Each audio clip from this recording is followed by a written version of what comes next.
Un ampio e cordiale saluto. La Convenzione sul Patrimonio Mondiale compie 50 anni, 1972-2022.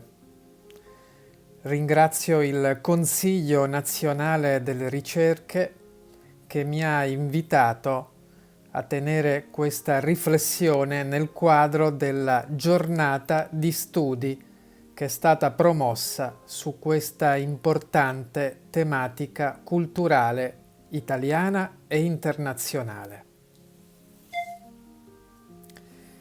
50 anni fa, nel 1971-1972, venivano collegati i primi 23 computer e nasceva la rete internet.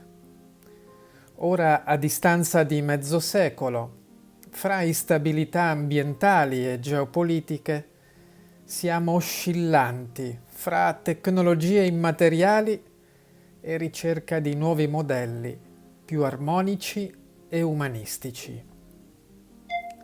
Lungo tale orizzonte la Convenzione per la tutela dei beni culturali e naturali ha avuto il merito di far crescere nelle comunità la consapevolezza di essere eredi delle autenticità che le stesse comunità pongono a cardine del loro futuro contro l'impoverimento sociale e culturale. Un cammino che dai primi 12 siti UNESCO iscritti nel 1978 ha dato alla lista un indice di reputazione attestato a oltre il 70%. Un'immagine quindi molto positiva e un esperanto di identità in dialogo con i loro eccezionali valori universali. Nel 2014 la lista raggiunse 1000 siti iscritti, un numero simbolico, con le singole diversità culturali che gradualmente andavano a rappresentare i luoghi del mondo fra programmi di tutela e un dialogo possibile. In prospettiva, alla crescente notorietà della lista dovrà seguire una maggiore capillarità locale, nella logica che le esperienze di tutela e valorizzazione dei siti sono modelli utili alla generalità del patrimonio culturale e naturale. I 127 club e centri per l'UNESCO italiani sono in tale ambito un prezioso valore, ma l'ampiezza del patrimonio italiano, che dilaga in oltre 22.000 centri storici, solo per rappresentare un parametro, dovrà indirizzarci verso le comunità culturali, come le tratteggia la Convenzione del Consiglio d'Europa di Faro, in Portogallo, definita nel 2005 e ratificata dall'Italia nel 2020. L'invito a riflettere sui prossimi 50 anni della lista non ci esime dal valutare con molta attenzione il tema delle liste propositive, ove i siti candidati sono 1736 al mondo e 31 in Italia. Considerando le attuali limitazioni, ci vorrebbero in teoria i prossimi 50 anni per iscrivere tutti i siti UNESCO candidati.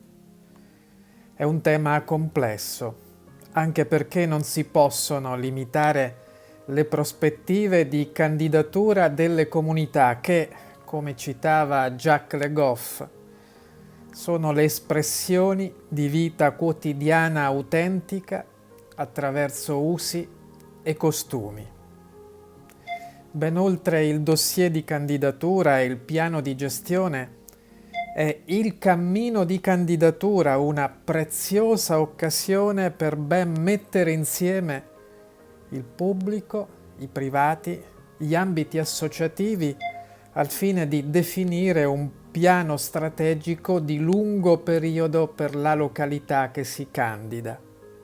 E questo è un fatto amministrativo importante e mai scontato. Le liste propositive, per entrare nelle quali occorre elaborare un formulario e dimostrare un'attività convinta per candidarsi, dovranno essere sempre più valorizzate e anche comunicate come veri e propri pre-riconoscimenti che accludano anche iniziali attività di tutela. In questo caleidoscopio celebrativo siamo anche a 20 anni dall'obbligatorietà dei piani di gestione.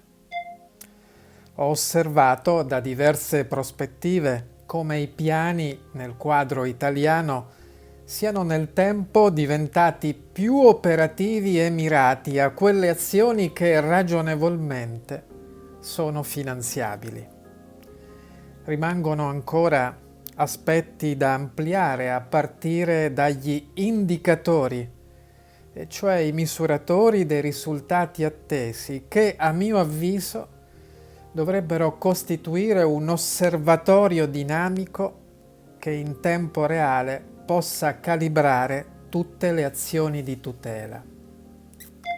Senza voler scomodare il metaverso, parola peraltro nata nel 1992, limito la citazione ai sensori che rilevano i flussi anche pedonali per evitare, comunicando gli itinerari alternativi, intensità eccessive che deturperebbero anche le atmosfere locali. Rimane un punto essenziale sull'efficacia dei piani di gestione: evitare che siano solo di carta per rispettare le indicazioni dell'UNESCO, ma senza una reale incisività attuativa. In attesa di quadri normativi più cogenti, si auspica l'introduzione dei piani di gestione nella parte strutturale, quella di tutela, dei piani regolatori nei comuni e anche nei piani paesaggistici regionali. Laddove poi è applicata la tassa di soggiorno, ricordo che in Italia è attivata nel 13% dei comuni, la stessa tassa di soggiorno deve essere utilizzata per le risorse ottenute anche per finanziare le azioni previste nel piano di gestione dei siti Patrimonio Mondiale UNESCO. Sono grato ai relatori di questa giornata e all'Associazione Siti e Beni Italiani Patrimonio Mondiale UNESCO. Cito il nome storico di 25 anni fa, da cui ho molto appreso. E l'associazione ha avuto il grande merito di accompagnare, quasi prendendoli per mano, i siti UNESCO italiani, aggregandoli in progetti nazionali utili sia ai singoli luoghi ma anche alla promozione dell'intero paese. Nell'anno 2002 l'associazione si rese promotrice di quella che poi nell'anno 2006 divenne la legge numero 77 per i siti UNESCO italiani. A più di 15 anni e con i limiti anche finanziari della norma, è stato comunque un primo passo legislativo importante in linea con gli elementi attuativi richiesti dalla Convenzione. Ricordo che con gli iniziali decreti attuativi venne finanziata soprattutto la stesura tecnica di molti piani di gestione. È da considerare la legge 77/2006 un perimetro normativo nel quale in futuro si potrebbero introdurre altri aspetti correlati all'attuazione dei piani di gestione, alla necessità che vi siano reali criteri di priorità quando un sito UNESCO richiede attenzioni nelle diverse filiere italiane ed europee, e anche traguardando la nascita di una Agenzia Nazionale per il Patrimonio Culturale, come prospettato da ICOMOS Italia. Mi accingo a concludere con la citazione non solo dei 58 siti UNESCO italiani, che vedono l'Italia al primo posto, e ricordo che i siti UNESCO al mondo sono 1154. Ma in questa sede voglio anche ricordare i 142 fra siti ed elementi d'Italia che sono inclusi nelle 8 convenzioni e programmi principali dell'UNESCO. Una rete di valori italiani pari al 5% dei riconoscimenti mondiali dell'UNESCO in una nazione che esprime solo lo 0,1% delle terre emerse. A Venezia nel 2002, per i 30 anni dalla Convenzione, si introdusse il tema, peraltro ancora in atto, di come poter attrarre risorse private per la tutela e valorizzazione dei siti. Nel 2012 a Napoli, per i 40 anni della lista, si discusse sulle raccomandazioni in tema di paesaggio storico urbano. Siamo ora giunti a Firenze nel 2022 e in itinere delle celebrazioni internazionali auspico che ogni anno si ricordi simbolicamente ciò che Giorgio La Pira aveva citato già il 2 ottobre del 1955. Erano tempi di guerra fredda, purtroppo non lontani dalle attuali complessità, ove bisognava, queste sono le parole di Giorgio La Pira, unire tutte le città per unire le nazioni. Il dialogo fra le città era preminente e fondamentale per il dialogo fra le nazioni.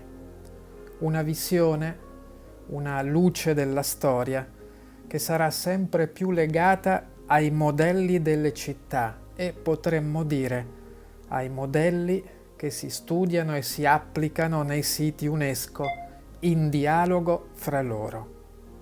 Per questo auspico che ogni anno si possa celebrare proprio a Firenze, invitando alcuni siti UNESCO del mondo, questo valore del dialogo fra città e quindi fra siti UNESCO, per avere cura di un valore, quello della bellezza per la dignità di ogni persona. Grazie per avermi invitato alle vostre riflessioni, grazie al Consiglio Nazionale delle Ricerche e buon cammino.